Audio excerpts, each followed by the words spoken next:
Hello everyone, Burb here. Just a quick video today.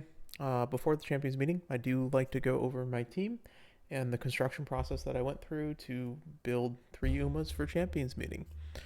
To be perfectly honest, I'm just a little tired of Pisces Cup. Jumping right into a long CM right after we are trying to learn a new scenario has been quite tough. And the Umas that I built are not the best ones that I've ever done. There's just been a combination of running less runs because they take longer and not knowing things, so I botched a few early runs. And because of that, I feel the most unprepared as I have pretty much ever been. So today I'm going to go through how I built for my Umas from basically the start of making new track until now. To put it bluntly, I had 16 viable Umas that I would call in the passable realm. This is out of the 53 runs that I did. I did exchange some for the event that gives you some bonus monies and stuff. So this really was like a 30% success rate. And of these, most of these were gold ships and standard end closer builds. But, I mean, I had a couple of other different Umas that I tried. I did try my auto top gun once or twice. That character is still cursed for me. So that was pretty low. But honestly, by the time when I felt like I had at least a chance of winning, it was like 2 days ago. So unfortunately, I wasn't really able to try much. I kind of just had to go through the standard build process and just get to a point where things were passable. So I started with the meta Uma like I always do. That is gold ship.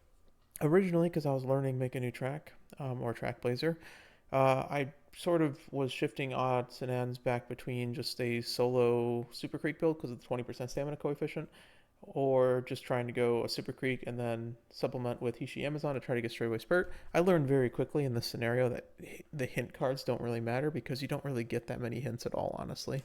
And so it's better just to grab everything from parents anyways. So Hishi Amazon was, I think, cut for quite a while. And honestly, if I was doing a power, I just would use like Nishino Flower Power just for the additional race bonus. And I did get a couple of decent gold ships. And I got to the point where I thought that it was passable, right? So the one on the left was the first one that I got like straightaway spurt on at all. So this is a gold ship with Umastan, straightaway spurt. It's just fine. Again, 1090 speed's not the greatest, but we're in the passable stage right now. Very quickly, I did end up having a gold ship with fast learner, Umastan, and straightaway spurt, and then I ended up botching this run because it's not completely my fault. It was just the speed cards went on vacation for an entire half a year, and sometimes that just happens. So I do end up having this, 987 speed that has a little bit of cope skill to try to get it up, but honestly, it's passable. It would work. It has Umastan, it has straightaway spurt. That's more than most people are going to have on a character. So this would throw me in the hat in the ring. So I moved on to the next character, which was going to be Narita Taishin because she has very high affinity for winning ticket. I sort of skipped the Oshi because I knew that I would need parents to build winning ticket properly.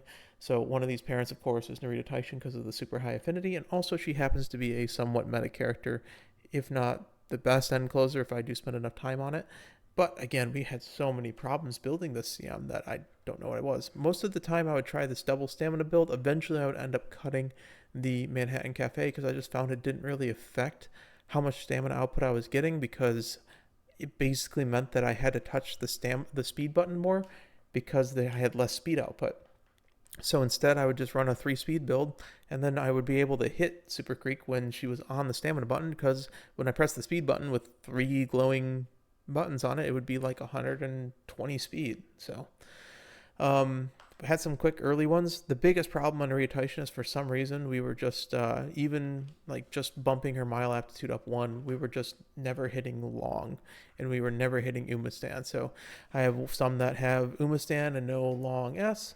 I have some that have let's see here. No long S. This one has neither. It just has a fast learner buff, and it just has so many skills that it was working as well.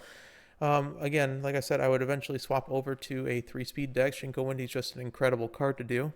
And this would save a lot of stress because we would get our actual, stats up a little bit more. And yes, the width's a little bit low on these, but we just kept getting runs where we wouldn't get long S and we wouldn't get Umastan. And it was incredibly frustrating because it's like, you're doing everything right. You're hitting the stats. You're getting the race, like you have the race bonus to get all the skill points you need, and it's like the game's just not giving it to you. Eventually, we did hit a long S, and this one does not have Umastan, but this was the best that I could get at the time, and yeah, it's good. It really is. It has everything you need. It has secondary acceleration and ignited spirit power. It has encroaching shadow. It has all the mid race you need. It has some late race with Nemesis. I think this one would do just fine. So, this is part of, like, I haven't really talked about this, but when I continue running characters over and over again and I eventually get a hit, like back here, I wasn't getting any long S plus Umastan. And so now we just, we hit our long S. It was our first long S hit. So I want multiple avenues of making this character better. So instead of just going and saying, hey, I need a long S plus Umastan and getting frustrated that I am hitting long S and not Umastan and it's still not better than this one, or I'm hitting Umastan and not long S and it's definitely not better than this one, I go and I add an additional source of greediness, I guess. So I add Ayabe power, which basically makes the deck an incredibly high roll deck.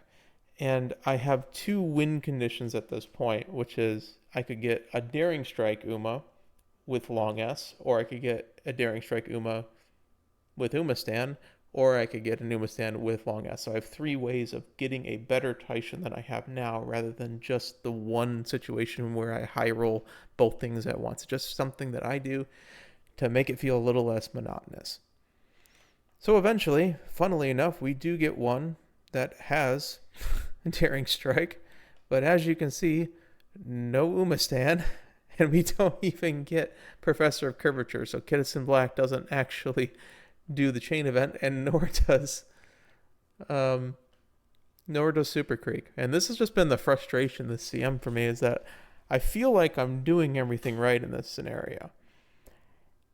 Things just aren't hitting. And it's like, I don't have the 100 runs that I'm normally able to do. I have 50 runs that I can do. And when I have 50 runs and they're not hitting, this is all I can do, is I can just cope, which is fine. This is the best Taishin I have, because it has some sort of mid-race Daring Strike on Taishin. And so after this, I started doing a side quest for the Frontrunner guide. As you know, I do try to build a Frontrunner when I'm doing that guide. It was Kittison Black. Kittison Black, this is a very good Kittison Black. The only thing it's missing is probably a stronger mid-race skill, as well as the groundwork combo. And this Kittison Black is perfectly fine. It will destroy pretty much any job or lobby. The problem is that when you fight against, like, this is just sort of a Kittison Black thing in general, when you're fighting against Mahona Bourbon Valentine and a real Summer Maru, she just sort of falls over. So rather than doing that, like, let's be honest, I'm not the greatest Frontrunner player. This is a fine one, but she just doesn't win against real Frontrunners. So it's like I'm charioting. So, like, what's the point? There's going to be Frontrunners anyways, right? So, I did the side quest, and I'm going to go and I'm building winning ticket. Like, I tell myself I'm building winning ticket. I don't care, late surges or cope. Let's just make the best Oshi that we can. The game's not giving us anything. And so we start. The first run I ever do, I think I posted this, ridiculous SS, 1200, 1200, 900, 841. I think it was my first true SS rank. I mean, good skills. It has literally 4 accelerations that all can gamble. The only thing it doesn't have is Glittering Star or Radiant Star, which I would find out to be is a lot better than originally thought. But this was fine. Again, I ran a lot of ticket runs. This is not including the 4 that I dumped for the training event. But things would just keep missing. And eventually we would hit. We would get a minor hit. And we finally got a winning ticket with, albeit very low wit. Not very low, it's 700, it's fine. That has the 1,000 plus a gold recovery. I wasn't doing 2 gold recoveries at this point. With Radiant Star, bunch of accelerations. This ticket is good. It's a good ticket. And the thing is that this ticket was still spurting. And that was where I started that video that has a minor amount of success, I'd say. Pretty good success. This ticket was spurting consistently. And Like, if she just hit the swinging maestro, she was fine with 1,000 stamina. And it was like inexplicable to me. And I don't understand exactly why it's so consistent. My only thought is that half the time when you fail, maybe your Uma chooses an option that um, doesn't delay the spurt, and maybe she still spurts and is just fine because the downhill saves you at the end. But yeah, I don't know. But that's what caused this video. That video is history, as we know, and then we are working on it from there. So the thing is that that training exchange event that I had, that I showed you, that I was dumping characters, sometimes you just look into your glue factory, and now that your perspective's changed because you have made this video here, and you're like, wait a minute, I just need a hit, and I don't need to be safe at this point because the game's not really giving me what I need to be both safe and be able to win at the same time. You sometimes just look in your glue factory and you just find things that, you hit before, but you just dismissed them because you thought you didn't have enough stamina with them. The thing is that the Taishin I was running before, like I said, it didn't have Swinging Maestro, so I was just kind of gambling anyways on stamina. So why wouldn't I just gamble with two better stamina options? This is really the better one. It has higher wit. It has its Uma stand. I always had an Uma stand, one with Encroaching Shadow. This is like a perfect Taishin, and I just threw it away because I thought I didn't have enough stamina on it. I don't know why. Look at your glue factory, guys. You find some stuff. And of course, I have this gold chip here. I was still 50-50 on it at the time. I am running it. It is the most jobber gold chip you've ever seen. And it's the only gold chip that I have that has long S and straightaway spurt at the same time. That doesn't have 987 speed. So I am running this because when it does get to max speed, it is very fast. It honestly is. And Gold Chip's Ultimate just kind of carries me in the mid-race for it. So it's there as an option that if it gets to max speed, it can fight against the front runners. Other than that, it doesn't even have cornered. It doesn't even have freaking Professor of Curvature. So I'm running the most jobber Gold Chip and the most stamina greedy Taishin that I can find. And yes, if I find that there's a lot of debuffers, especially in the first two rounds, I'll probably swap back to this 987 speed gold chip. It's kind of funny. She still just kind of wins. But I think I'm going to be running this one. So I'm sort of left with this team here of this pretty good winning ticket with a lot of skills. This Taishin that's very greedy, that has Umastan and has the Encroaching Shadow as the advantage, and then this absolutely jobber gold chip that has enough gold recoveries to satisfy the stamina requirements and is able to get there sort of becoming the tank Uma, I guess, of the bunch. Or so I thought, because, I don't just play winning ticket for CM. Sometimes I just play winning ticket. And just while doing my walk, while I was just doing dumb, long winning ticket runs, I hit. And I have a ticket with Umastan with a bunch of accelerations, with enough mid-race and enough late race with our ticket to win. It has stamina requirements, Umastan, and all the acceleration I need with a long S. It's good enough. It's better than anything I've gotten. It has enough power. And so really, this is the team. These are the builds if you like to see them. Yeah, a lot of this was just the fact I don't have parents for the Umas yet. I don't. And I was learning the scenario. So, yeah, don't really have a team name. If anyone has a team name in the comments, feel free to post it. But yeah, we're running these three. I'm going to see how it goes. Again, my goal is always just to get to A finals and then throw my hat in the ring for a win. This ticket, if it hits hard because it has 4 acceleration. This Taishin, if it's able to survive the mid-race and actually get in a nemesis position, it is very powerful. And this gold chip, the only problem with this gold chip is that she needs to get to max speed, because if she's at max speed, she's at like 1240 plus long S on an end closer. It's insane. So I have some hope for this CM. This has been real tough. I mean, half the time you can see I'm running a 3LB Nice Nature until this last bit, because that's when my selector was actually used. But yeah, I'm hopeful. So like I said, this gold chip's here if I need to really just have a tank, because I see Nice Nature all the time. So as I always do, let's have some fun. I'm just going to run it. Notably, I'm running 2 Kidison Blacks just to set the pace. Most likely, one of the Kidison Blacks are going to win because there's nothing fighting them. So maybe we just ignore which Kidison it was, but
Hey, Teacher Burp here. I'm gonna break this down while I look at the results, but I thought my Taishin had it with the Radiant Star proc, but my other Taishin had Ignited Spirit Power actually proc at a very good time as well, so it sort of evened itself out, and my other Taishin was further forward in the pack, so he had a better Nemesis timing as well.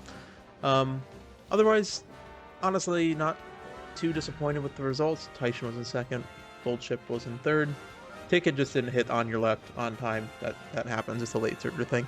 But otherwise, you know, the Kidus in black I'm running has a lot more late race and a lot more speed skills and acceleration skills than a lot of the front runners that I'm going to be facing will have. It's also the best character and had absolutely nothing to fight against. So I have a feeling that it will be a little bit easier than I'm letting on for this, but I am still very, very scared for this CM because, like I said, I am less prepared than I've ever been. So I wish you all luck in the Pisces Cup. It's been quite difficult for me. I'm sure it's been quite difficult for everyone else. I will do a debrief after it's all over. So I hope you enjoyed, at least, you know, me being scared the whole time. All right, burp out. Take care, everyone.